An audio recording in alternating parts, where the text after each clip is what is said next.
A obrigação da babá envolve tudo que é da criança. Bora! Comigo, Duda Fergus. Bem-vindos ao nosso broadcast. No episódio de hoje temos o imenso prazer de receber mais uma convidada muito especial, a Luciana Oliveira, mais conhecida como Tia Lu. Poderia dizer um pouco mais o que você faz? Eu sou técnica de enfermagem, trabalho com cuidado infantil e cuidado de idosos. Então ajuste seus fones de ouvido e se prepare para aprender e se emocionar com histórias incríveis. E vem comigo nessa jornada. Poderia me contar um pouco da sua experiência como babá? Eu comecei com 17 anos, quando vim da Bahia para cá. E minha tia me trouxe para cuidar das crianças dela. E aí depois eu acabei trabalhando nessa área. Eu tinha 17 anos, foi meu primeiro registro em carteira. E eu cuidava de 2 crianças e eu comecei assim, mas hoje em dia eu entendo que é uma vocação minha, o cuidado, tanto com criança quanto idoso. É uma coisa que eu tenho prazer em fazer, não me canso. Eu posso ficar 17, 18 horas trabalhando com cuidado infantil, com cuidado idoso. Hoje eu trabalho mais como babá. Então é muito prazeroso você aprender com eles, porque você acha que você vai lá para ensinar. Não, você presta o cuidado, mas tem tanta coisa que a gente aprende, né? E tanta coisa que a gente recebe, né? De criança, tanto amor sincero, tanto sorriso verdadeiro, assim. E eles têm uma expectativa na gente, né? Apesar de ser babá, não ser mãe nem pai, mas às vezes a gente eu, por exemplo, passo às vezes 12 horas com uma criança todos os dias. Então ali a gente acaba criando vínculo, né? E tem uma responsabilidade não só com o cuidado da criança, mas olhar a criança como ela vai ser no futuro, né?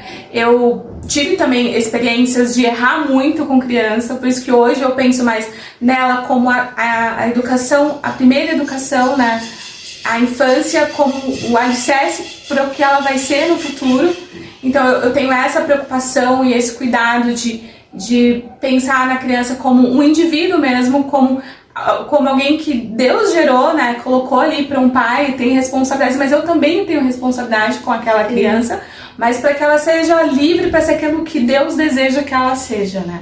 Então essa é uma das questões que eu penso, e sobre agregar amor para as crianças, presença, né? Carinho, afeto e todo o cuidado que ela precisa, e não negligenciando o cuidado que ela precisa. Qual faixa etária você costuma trabalhar?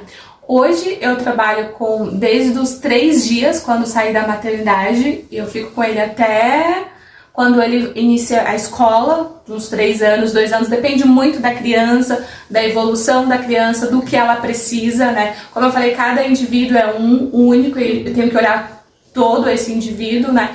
Então hoje dos 3 dias, quando sai da maternidade, até ele ir para a escola, né? Mas e também depende da família, às vezes acaba ficando um pouco mais. Tem família que já fiquei dos 9 meses até os 10, então depende muito, mas hoje é mais dos 3 dias, né, até ele ir para a escola. Você possui alguma formação de cuidado infantil?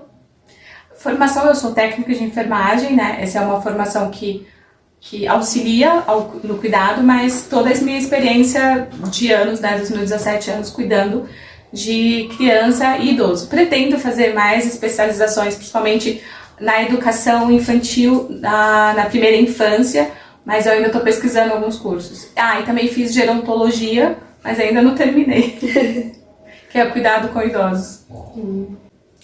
Você já cuidou de crianças com necessidades especiais? Com necessidades especiais não, mas uma das crianças que eu cuidei, ela tinha convulsões. Então eu tinha que prestar esses primeiros socorros relacionados à convulsão. Você teve que aprender?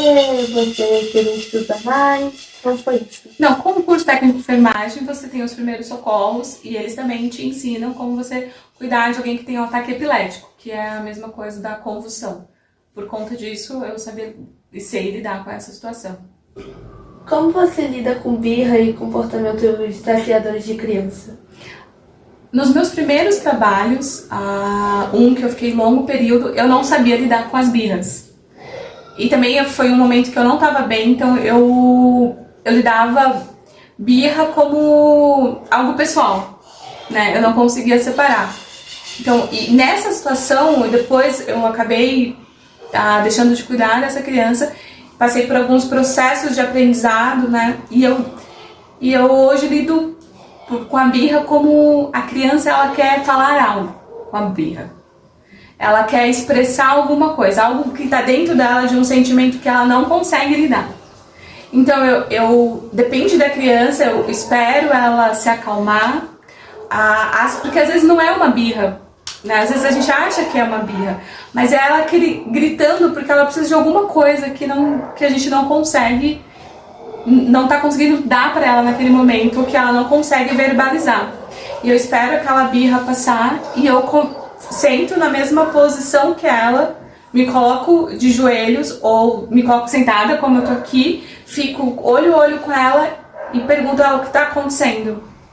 Por que ela tá agindo daquela forma? Às vezes, uma vez aconteceu de uma criança com os pais, uma birra muito difícil, assim, e eles não conseguiam lidar, e eu ali vendo aquela situação, e como que eu posso ajudar, e pedindo pra Deus, e aí eu sentei com ela, e ela assim, desesperada, eu falei, como foi na sua escola? E aí ela começou, e ela já vinha da escola, então aí a gente conseguiu resolver a situação. Depois os avós veio, nossa, como você conseguiu, era uma situação bem difícil, né?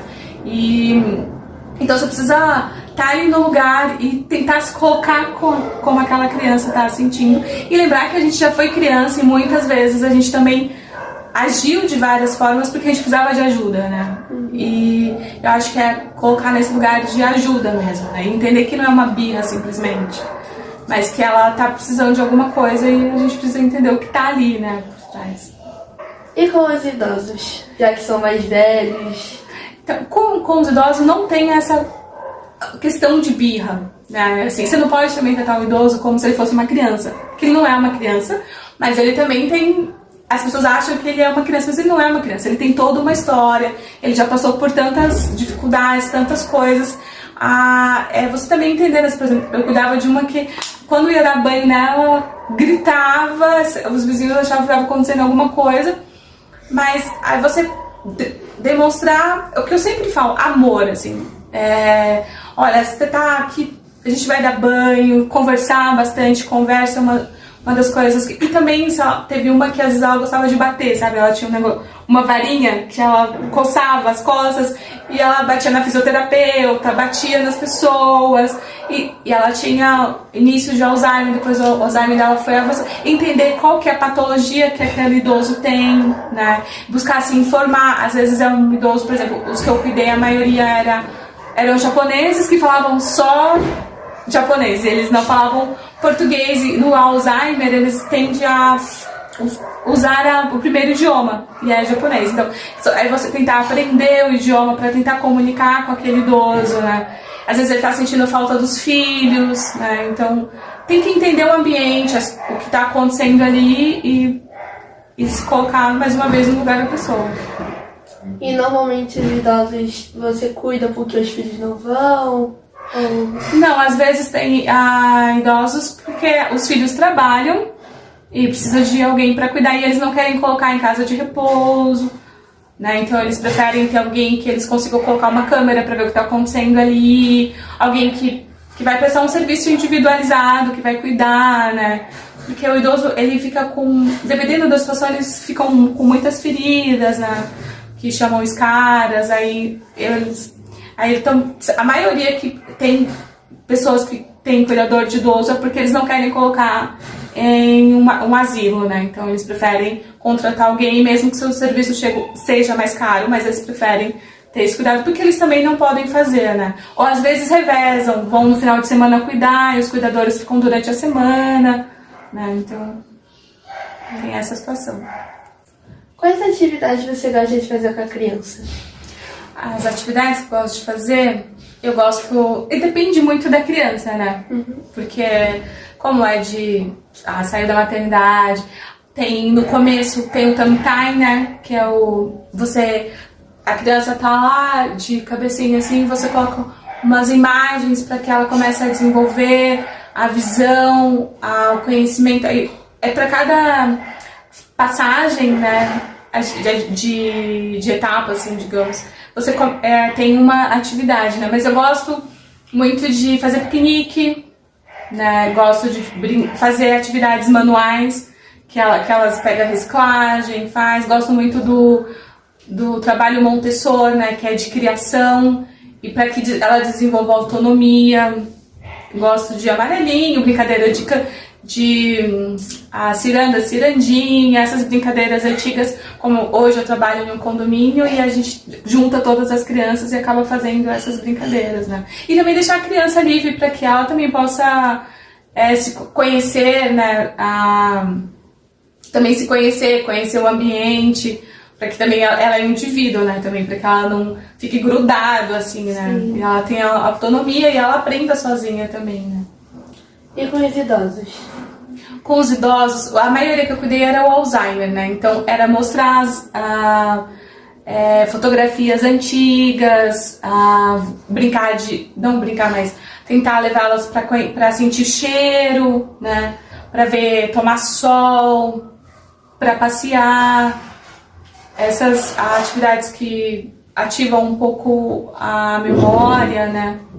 Jogos, corte e costura, o que ela conseguir fazer e que eu puder ajudar, né?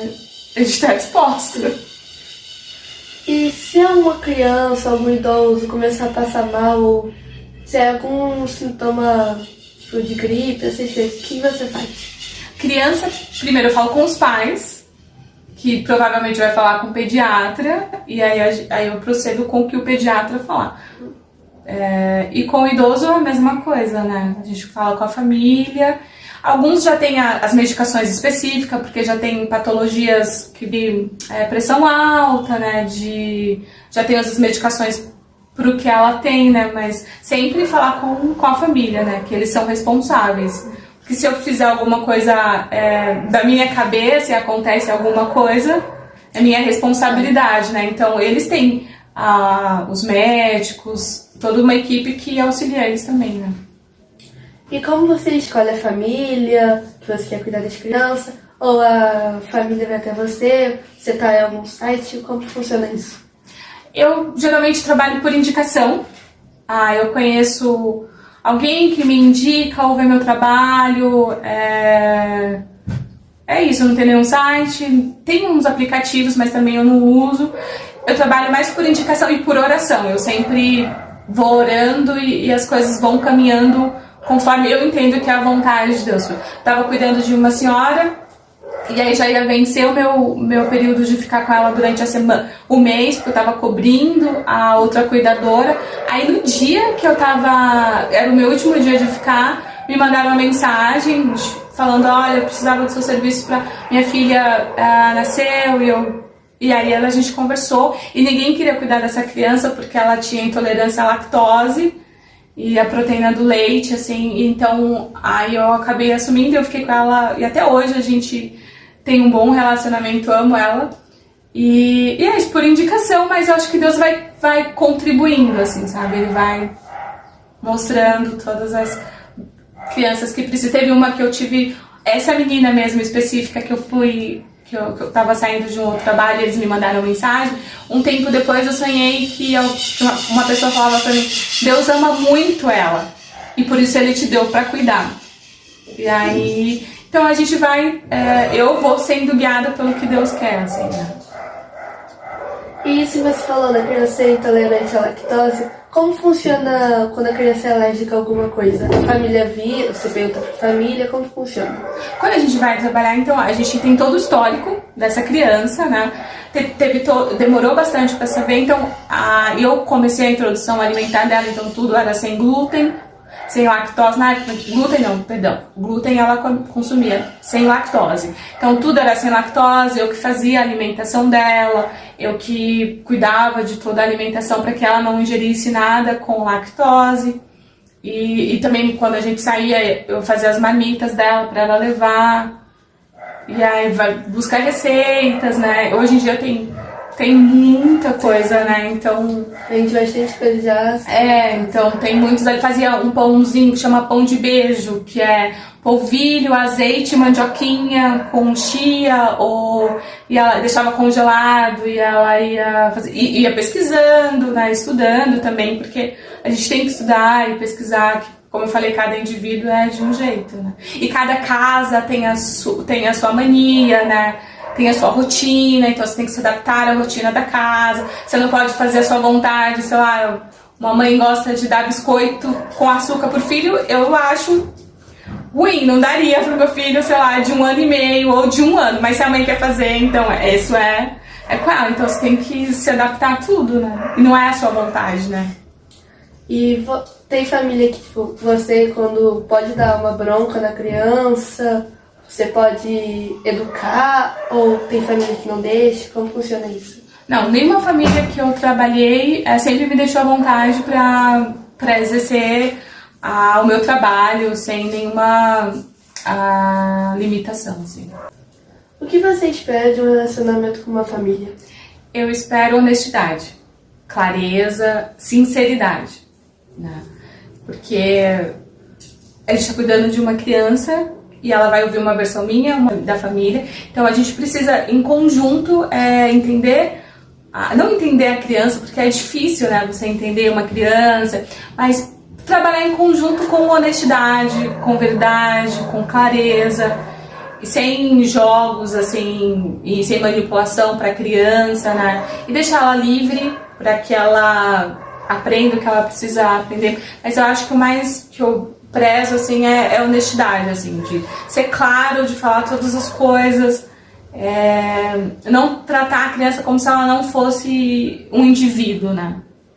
Então, é isso que eu mais prezo, assim, que eu espero. E é que a gente tenha uma boa relação de clareza mesmo, né? De honestidade. Acho que é isso. Já aconteceu de uma família não contar alguma coisa que era necessário? Não, eu acho que ela tem que contar tudo, né? Mas o que envolva a criança, eu acho que, por exemplo, tem situações, sei lá, eu não gosto que um parente morreu, eu não falei pra minha filha, né? Então, que a pessoa venha pra mim e fala, olha, eu não falei isso pra minha filha, por isso motivo. Porque, de repente, ela pergunta pra mim, conversando, fala, fulano faleceu, né? E aí a criança não sabe que o parente dela morreu. Isso aí pra ela é um choque. Se fosse minha filha, eu contaria, levaria no velório, meus filhos, faria. Mas a família, ela não é assim, ela tem uma cultura dela, e cada família tem a sua cultura, tem o seu jeito, e a gente tem que respeitar, mas que a pessoa chega e fala, olha, Luciana, a gente não contou isso, né, pra também não trazer confusão pra criança, né. O que uma babá precisa saber antes de trabalhar e qual seria a dica que você daria? O que ela precisa saber que ela gosta de criança. Se ela gosta de criança e se ela gosta de envolver com a vida de outras pessoas. Porque não é só a criança. Tem a criança, tem os pais, tem os tios, tem os avós. Então ela precisa saber que ela não está cuidando só de uma criança, que ela vai entrar em uma família que vem com toda uma bagagem. Se ela tem esse interesse por pessoas, né, por relacionamentos. Isso é uma das primeiras coisas. E também não pensar só no dinheiro. Eu estou trabalhando porque vão me pagar X valor, né? Não, eu estou trabalhando porque eu vou agregar algo na vida dessa criança. E o dinheiro, ele vai vindo, né? Isso não é o mais importante. Lógico que ninguém vive de brisa, assim, né? Mas se você for trabalhar cuidando de uma criança, pensando no dinheiro, você tá com uma criança, ela se vincula a você, alguém vai lá e te paga um valor maior e você não tá satisfeito e você deixa essa criança por causa daquele valor.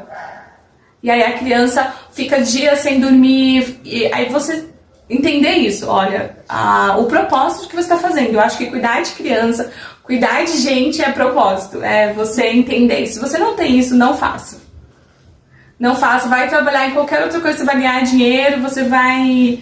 Porque são pessoas, né? Você leva coisas para a vida das pessoas, né? Você gera cicatrizes, pode ser boas ou ruins, né? Então precisa saber isso. Eu gosto de gente, eu gosto de cuidar de criança, eu gosto de cuidar de idoso, eu gosto de me relacionar com pessoas, aí você vai fazer isso. Se não, você faz qualquer outra coisa, por exemplo, Eu conheço pessoas que trabalham com gente, mas tá sempre reclamando. Porque assim, criança dá trabalho no sentido de ela é hiperativa, ela gosta de correr, ela gosta de brincar, ela vai te desafiar, ela vai mentir, ela vai fazer várias coisas, porque ela tá aprendendo. Se você não consegue lidar com isso, então é melhor não fazer, assim, né? Pra uma pessoa que eu aconselharia que vai trabalhar como babá, o cuidado mesmo de idoso, é se você realmente gosta de pessoas, né? Porque pessoas, a gente dá trabalho, né? Então, é isso. Você já lidou com criança ou idoso com trauma? Com trauma? Eu acho que tinha uma senhora que eu cuidei, ela tinha um trauma porque ela veio do Japão, porque no meio da guerra, então ela carregava isso, assim, né? Então, mas não sei se ela tinha esses traumas, que eu acho que aí causou Alzheimer, várias coisas nela, mas se eu já trabalhei, sim.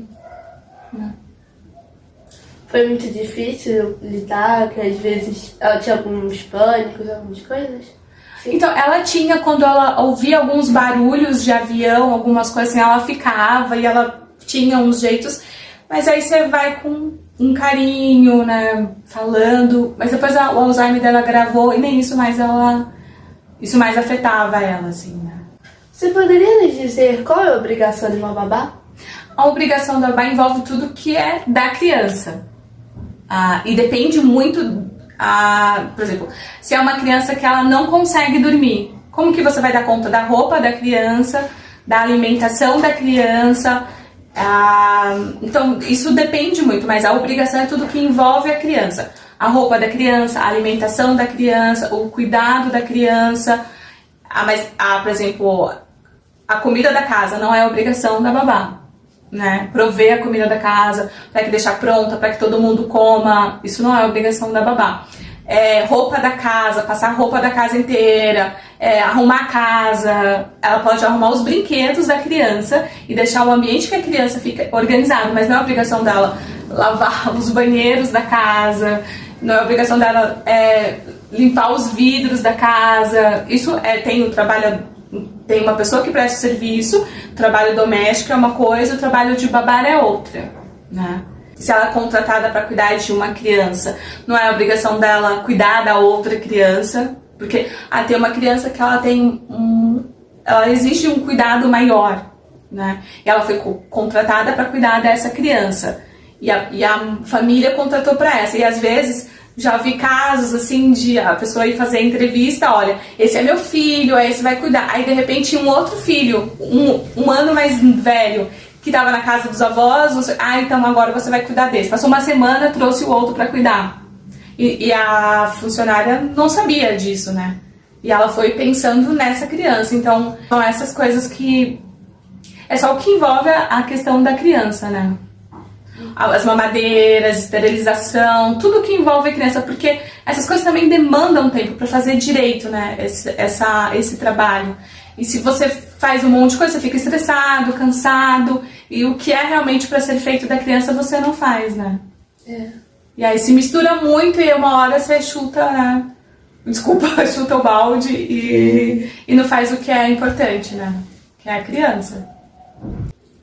Bom, pessoal, é bom vocês ficarem atentos para o que é obrigação da babá e o que não é obrigação da babá. Então, por favor, vamos colaborar. Respeito acima de tudo. Lembrando também, gente, sobre o desvio de função. Ela é contratada para prestar um serviço e muitas vezes é desvinculado a profissão, né? O trabalho. Então, mistura tudo dentro de uma casa e aí tem esse desvio de função, que isso por lei é proibido. Vamos respeitar a lei e as pessoas. Queria agradecer a Lu, que ofereceu seu tempo para participar do nosso broadcast, e queria agradecer a todas as pessoas que cuidam de pessoas, que ajudam, oferecem amor para elas. E quer falar alguma coisa? Eu quero agradecer a todas as famílias que eu já trabalhei desde quando eu tinha os meus 17 anos. Eles vão saber quem são, porque se eu falar, são muitas pessoas. Queria agradecer em especial o Jaime, que foi uma criança que eu cuidei por um bom tempo e foi onde eu mais aprendi, foi o que eu mais errei, assim. Se eu pudesse voltar no tempo, eu faria tudo diferente, mas foi necessário, eu acho, passar por todas as coisas que eu passei com o Jaime e para eu aprender a cuidar melhor das crianças. Então eu amo o Jaime e obrigada a todas as famílias que eu trabalho e as que eu vou trabalhar também. Então, esse foi o podcast de hoje. Não esquece de curtir, comentar e compartilhar. E não esquece de nos seguir. Um beijo da Duda Fergus. Tchau!